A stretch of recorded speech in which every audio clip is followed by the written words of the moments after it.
Thanks for tuning in and welcome back to the shop. This is our 2013 Mitsubishi Fuso FG that I'm slowly turning into an Overland camper. Now here in Canada, we have two seasons, too hot and too cold, and it is now too hot. And that's why I've decided I'm not doing any more work on the inside of this truck until I've installed the air conditioning. And that's why today I'm working on the inside of this truck, installing this Renogy, yes Renogy, 3,000 watt inverter.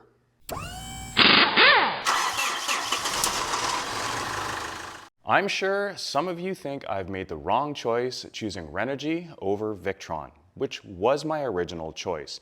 As I go through the installation, I will explain why I've made this decision. But before we look at that, let's look at where it's going to go and how it's going to tie into the system.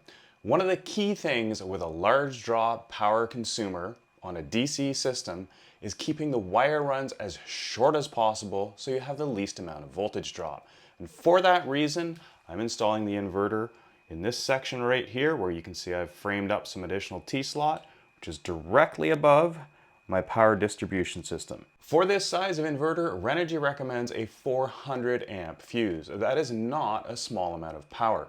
My distribution system is three 150 amp BMSs coming off of the 960 odd amp hours of batteries, feeding to a 600 amp capable distribution block. Now, even though it's a very short wire run from the distribution block to the inverter, I will be adding a 400 amp fuse to protect the wiring running from that distribution block to the inverter.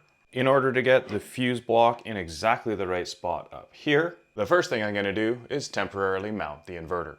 Each of the mounting locations has a 1/4-20 nut slug already hopefully in the right place, so I should be able to just pass one of these through the mounting hole and have an inverter in place.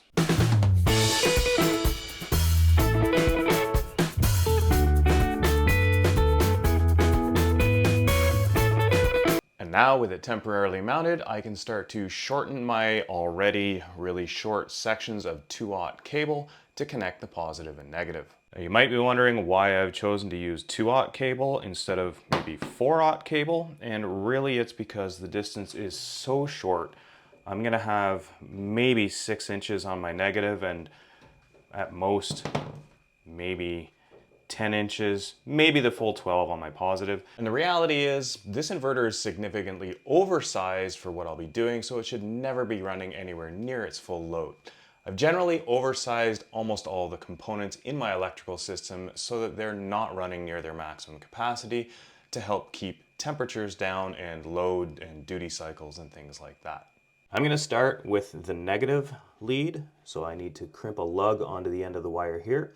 Then I'll bend it into shape to come down to this stud here, measure where I need to make my cut, which will probably be about half of this 1 foot length. Then I'll trim the other end off, crimp the second lug on, and we can put that in place. With the end of the cable stripped clean, I'm going to very carefully slip this on, making sure I don't catch any of the strands on the outside like that. Make sure I push these all in. And you'll notice that this is tinned copper, not straight copper. I highly recommend using tinned copper to avoid any potential corrosion inside the wiring. Now that that's pressed on fully, we'll use a proper hydraulic crimper to make sure this crimp is good and tight. And if you're wondering what I mean by a proper hydraulic crimper, this is a hand-powered hydraulic crimper. One of the biggest losses in an electrical system is going to be bad connections, including the crimps. So if you want to have a good, clean running, efficient electrical system that doesn't have a lot of power loss, make sure you're doing good, clean crimps. Crimp tools like this are not expensive, they're easy to use, and they make a nice, good, clean crimp. Now this is probably the most important of all. Doesn't matter what style of crimp tool you're using, after you've made the crimp, make sure you pull hard on the connection to make sure it's actually crimped properly, because I found that didn't crimp properly. And I suspect the cause is my lugs are probably a thinner tube, like a thinner wall, than what the lug crimping manufacturer was expecting. So all I've done is I've re-crimped it with the 1/0 die, and you can see that is much tighter of a hex, and that is on there tight. If I hadn't given it a good hard pull, like pull that as hard as you can, because if you can pull it off, it's not tight enough. Make sure your crimps are tight no matter what tool you're using. This is a great tool and it can't account for the different thicknesses of the lugs. There's nothing wrong with these lugs, but you do need to make sure that they end up the right size. Now with a good solid crimp on there, we're going to slide some heat shrink up over there, nicely supplied by the manufacturer or vendor of these lugs, and we're going to use some fire. Oh, I might be out of gas.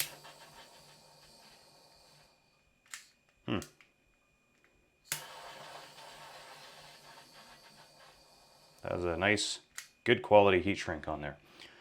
Now we've protected the join between the wire sheathing and the crimp connector, we can move on to the next step. By sliding the lug onto the inverter and then holding my cable, try to do this so you can see, at the other lug, I can see where my wire needs to end, and going off of this lug is going to make it a pretty tight fit. So I think I'm actually going to come off of this one, and that's going to let me have a little bit nicer of a curve to get up to here. It looks like I need to cut my cable about here, and then I need to trim it back to there.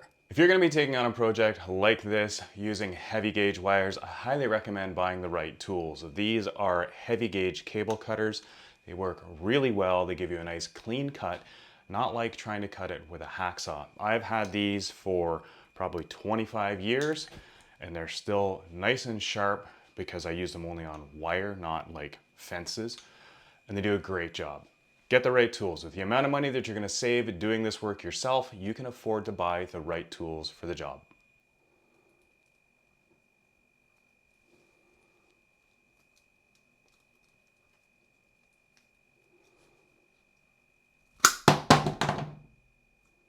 And just like that, we have the negative cable formed and in place. Now I haven't torqued down those nuts yet, it's just held in place. This is a dry fit. I'm also going to need to put a boot. Well, I don't need a boot on the negative, but I'll put one there. I definitely need a boot on the positive. Again, dry fit for now, making sure everything's the right size and shape. Back to the reason why I chose Renogy over Victron. Initially, I was looking at the 3000 watt Victron, which has the inverter charger. I chose to eliminate the charger portion because I'm not really going to be spending a lot of time plugged in. By eliminating the charger portion and changing the brand name, I was able to save $700 on a still pretty decent inverter brand. So still 3000 watts, it still has the pass-through, which means my incoming power will go through the inverter to my AC panel if I have power. If I don't, once I disconnect, within 20 milliseconds, it will switch over to inverter power and continue to supply my panel. So all I'm really losing here by going from the inverter that I was going to get to this inverter is the fact that it doesn't have a built-in charger. The reason I felt that that was reasonable was because the $700 that I saved losing that out of my inverter, I'm able to now spend on the Victron charge controllers for my solar system. That's where the heavy charging is going to happen, and that is where I want to spend the money on quality parts. Not saying that the Renogy isn't quality. I hope it does everything that I need it to do, but it's not Victron.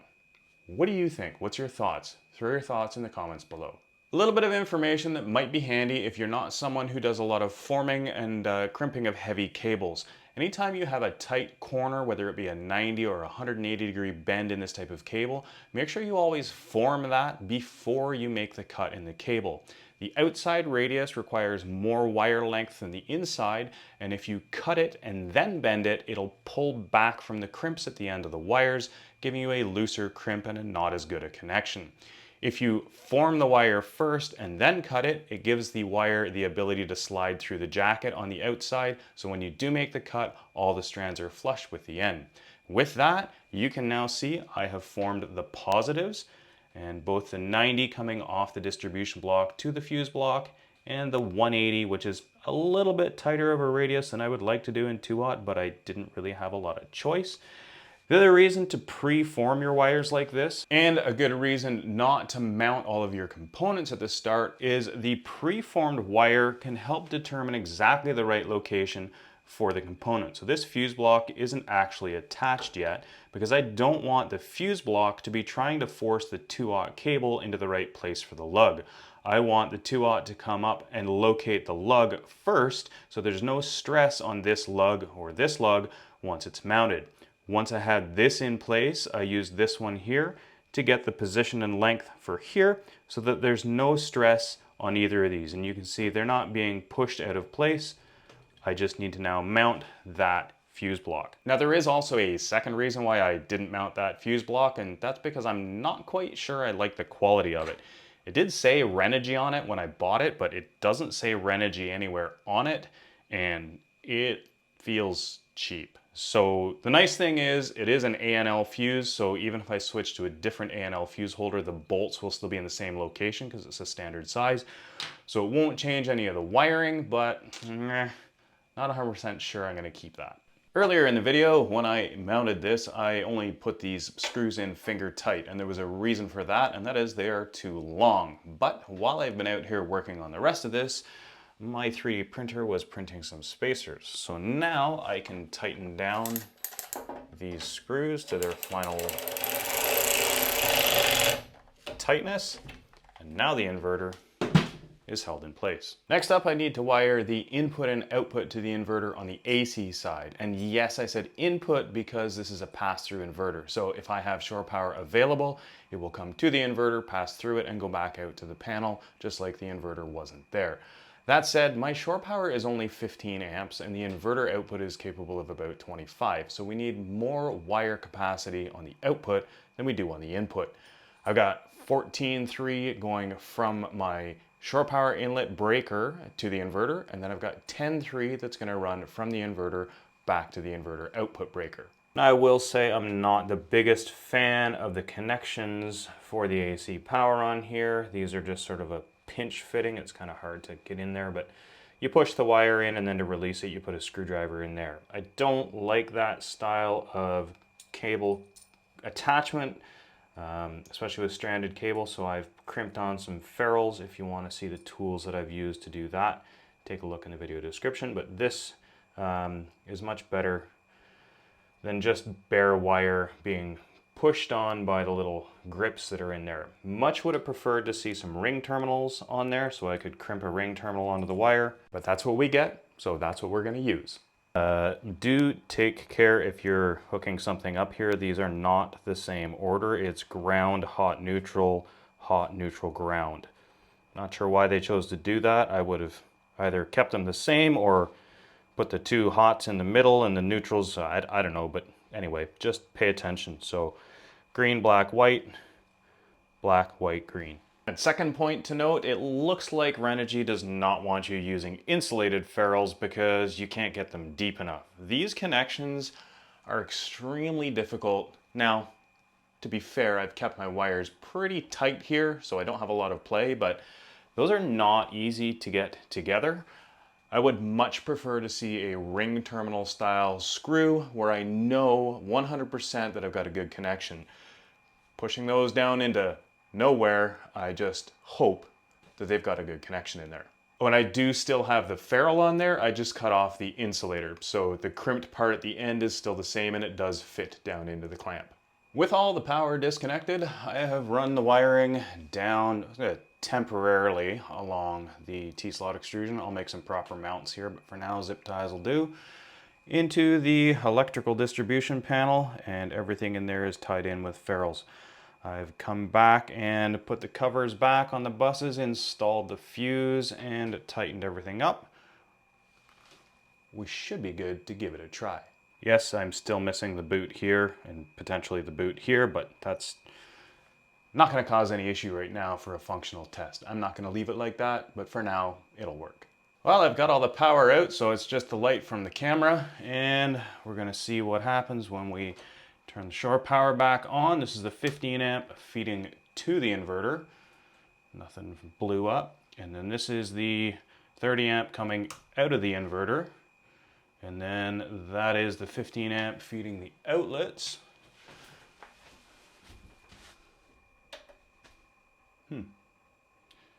Don't seem to be getting anything at all. Let's try turning on the DC power. It should still be doing pass-through without DC, but maybe it needs some DC to wake it up. So we'll click. There we go.